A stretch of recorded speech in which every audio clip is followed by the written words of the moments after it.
Section 5.1.4, cette fois-ci, on parle d'extrémum relatif sur un intervalle fermé. On va voir dans cette section-ci que ce qu'il y a de plus à faire pour un intervalle fermé, c'est de traiter les deux extrémités, les deux bornes de notre intervalle, donc la borne inférieure et la borne supérieure. On va voir qu'on peut traiter ça facilement avec notre tableau des signes. On se donne quand même un théorème qui est mathématique pour aller chercher notre maximum, notre minimum relatif aux extrémités. Et on va voir que ce théorème-là est peut-être un peu complexe à saisir, mais lorsqu'on le voit dans un exemple, c'est comme du bonbon. Ça se fait super facilement avec nos extrémités, avec le tableau des signes qu'on va avoir construit. Donc, théorème 5.4, ça va comme suit. On a une fonction qui est continue sur notre intervalle AB. Cet intervalle-là est fermé. C'est important, on doit parler d'un intervalle fermé, donc on veut que AB soit fermé.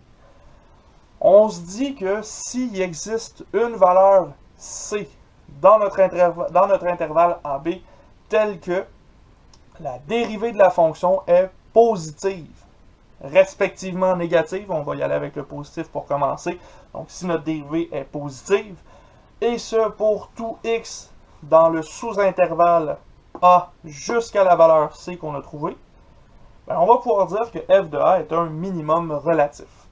En d'autres termes, si à partir du point A jusqu'au point C, notre dérivée est positive, c'est-à-dire qu'à A, on commence à augmenter jusqu'à C, ça veut dire que le point A, c'est un minimum relatif.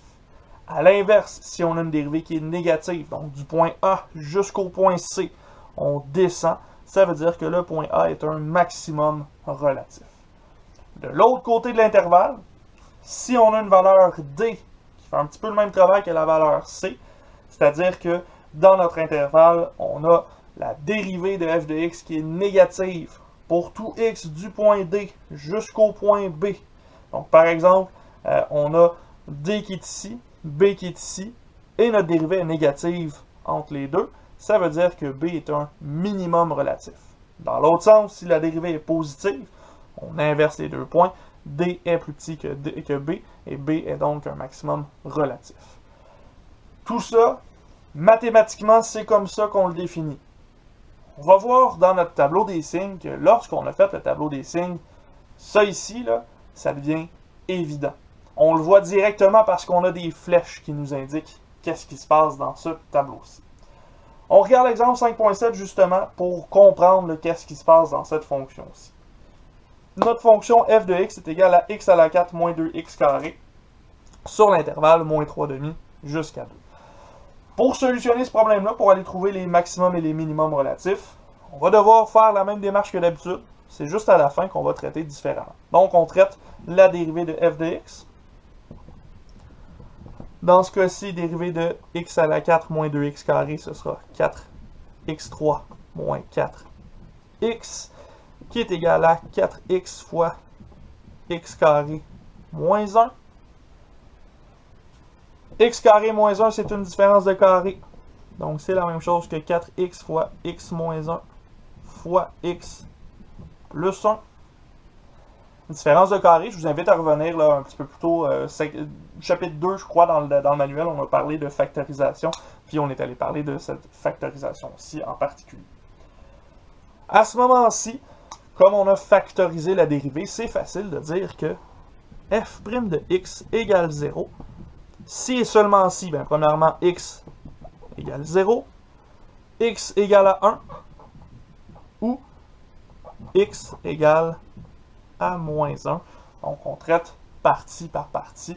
La première, comme c'est x, c'est directement 0. Ensuite, x moins 1, bien, pour que ce soit égal à 0, il faut que x soit égal à 1. X plus 1, il faut que x soit égal à moins 1. Avec ces valeurs-là, je peux remplir mon tableau des signes.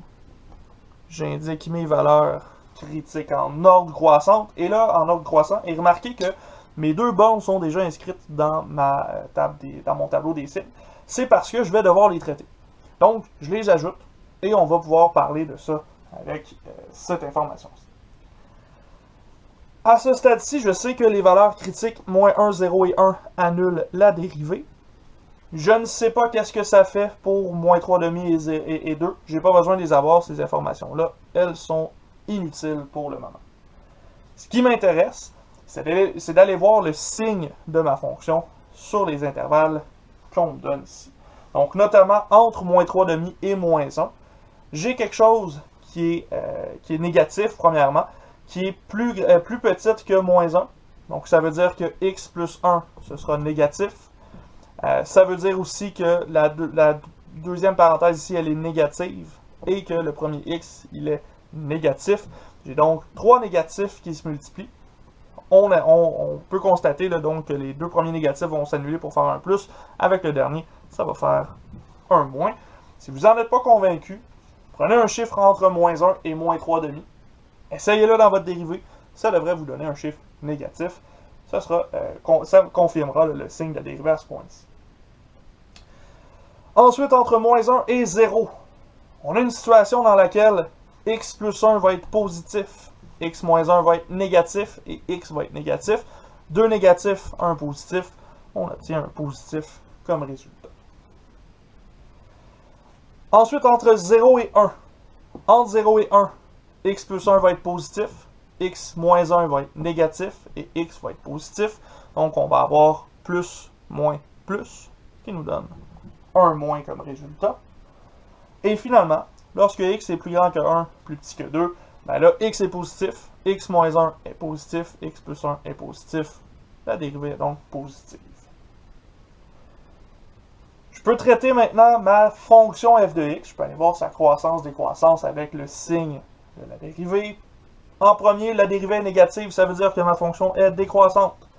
Ensuite, elle est positive. Ma fonction est donc croissante. En troisième, ma dérivée est négative. Ma fonction est décroissante. Ma dérivée est positive pour le dernier intervalle, donc ma fonction est croissante. Je peux aller chercher les valeurs de ma fonction à chacune de mes valeurs critiques ici. C'est pas très difficile, je remplace par ces valeurs-là dans la fonction. Donc lorsque x égale moins 3,5, j'obtiens 9/16 pour ma fonction. Lorsque x égale moins 1, on obtient moins 1. Lorsque x égale 0, on obtient 0. Lorsque x égale 1, on obtient moins 1 également. Et lorsque x égale 2, on obtient 8 pour la fonction f de x. Ceci étant dit, maintenant on s'intéresse à savoir quels sont les maximums et les minimums relatifs. On va commencer par les valeurs critiques parce que c'est celles qu'on connaît déjà. On sait déjà quoi faire ici en moins 1. On a décroissante, croissante. Ça veut dire qu'on a un minimum relatif à ce point-ci. Lorsque x égale 0, on a plus, moins. On monte et on descend. Donc on a un max relatif. Lorsque x vaut 1, on descend et on remonte. On a un min relatif. Maintenant, qu'est-ce qu'on fait avec nos extrémités? On a notre définition ici, avec le théorème 5.4, qui nous indique que ça nous prend une valeur qui fait en sorte que la dérivée est tout le temps positive ou tout le temps négative. Bon, ça, c'est plus ou moins facile à saisir, mais avec le graphique, c'est très facile à comprendre. Si on regarde à moins 3,5 ici, qu'est-ce qui se passe? Ma fonction commence à descendre.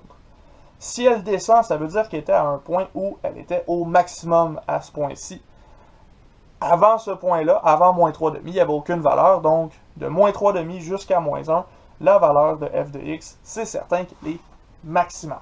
Maximale sur l'intervalle qu'on a choisi. Donc, ici, on a un max relatif. Remarquez que, comme à ce point-ci, je commence à descendre, ça veut dire que j'ai un maximum. De l'autre côté, lorsque x vaut 2, ma fonction monte jusqu'à arriver à x vaut 2. Cette fonction-là ne montera pas plus. Donc ici, en x égale à 2, lorsque f de x égale 8, on a un max relatif aussi. Remarquez le sens de la flèche, on montait jusqu'à 2, puis ensuite de ça, on s'arrête. C'est sûr qu'on est à un maximum relatif à ce point-ci. Si vous regardez seulement le sens de vos flèches, ça devient assez facile d'aller trouver les max et les min relatifs des extrémités. Alors qu'avec le théorème, ça peut être plus compliqué. On peut commencer à se perdre avec les définitions mathématiques. Donc moi, je vous suggère fortement d'aller chercher votre tableau des signes en premier et d'aller traiter les flèches lorsque vous avez fait la croissance-décroissance de votre fonction. Ceci étant dit, ben là, on les a trouvés. Hein, là, on a fait l'étude de notre fonction. On a trouvé 3 maximums relatifs, 2 minimums relatifs. Et avec ça, ben, on pourrait avoir une meilleure esquisse de notre fonction. Dans les notes, dans votre manuel, vous avez l'esquisse de cette fonction-là complète et on voit bien les minimums et les maximums relatifs qui apparaissent à ce stade-ci. Étant dit, c'est à votre tour de jouer. Question éclair 5.3. On vous donne encore une fois ici le tableau des signes d'une certaine fonction. On n'a pas besoin de la fonction ici. Tout ce qu'on veut, c'est trouver les maximums et les minimums relatifs de cette fonction-là à partir du tableau qu'on nous a donné. Dans ce cas-ci, vous avez les extrémités de l'intervalle moins 4 et 5. Vous avez les valeurs critiques moins 2 et 3. Et vous devez analyser ce tableau-là pour déterminer où sont les maximums, où sont les minimums dans cette fonction-ci. Faites pause, essayez-le. Ensuite de ça, on pourra regarder ça ensemble et finir cette section-ci avec cet exemple-là. Donc, si vous avez fait cet exemple-ci, vous devriez savoir que, comme la dérivée f' de x est positive entre moins 4 et moins 2, la fonction est croissante. Entre moins 2 et 3, la dérivée est négative, ma fonction est décroissante. Entre 3 et 5, la dérivée est positive, fonction croissante. Et à ce moment-ci, j'ai tout ce qu'il faut pour aller déterminer mes valeurs critiques ici et mes extrémités de l'intervalle. Pour commencer, à x égale moins 2, je monte avant d'arriver à moins 2, je descends après moins 2. Donc j'ai un max relatif. En x égale à 3, je descendais avant d'arriver et j'augmente en repartant. J'ai donc un min relatif à ce point-ci. Et finalement, aux extrémités, je vais commencer par en x égale moins 4. En x égale moins 4, je vois que ma fonction commence à augmenter. Si ma fonction commence à augmenter, ça veut dire qu'elle était à un point inférieur aux autres. Donc en x égale moins 4, j'avais un minimum relatif. De l'autre côté, en x égale à 5, ma fonction augmente jusqu'à ce qu'elle arrive à 5. Ça veut dire que 5, c'est le point le plus haut de cet endroit-là. J'ai donc un max relatif ici. Encore une fois, déterminé à partir de l'ordre de mes flèches dans mon tableau des signes.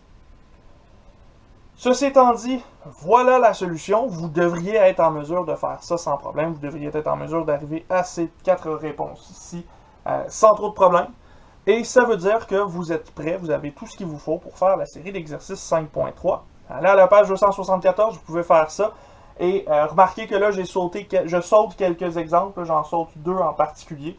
C'est parce que c'est pas plus compliqué que ce qu'on a fait pour l'instant, c'est juste des fonctions transcendantes. Je vous laisse travailler là-dessus, ça va vous permettre de vous pratiquer sur ce qu'on a vu dans le chapitre 3. Ceci étant dit, pour moi, c'est terminé. J'ai fini la section 5.1.4. Ça veut dire qu'on se revoit dans une prochaine vidéo avec la section 5.1.5. Dernière section de cette section 5.1. On va parler du test de la dérivée seconde. Dernier test qu'on voit ensemble avant de se lancer dans des données plus importantes sur les extrémums absolus d'une fonction.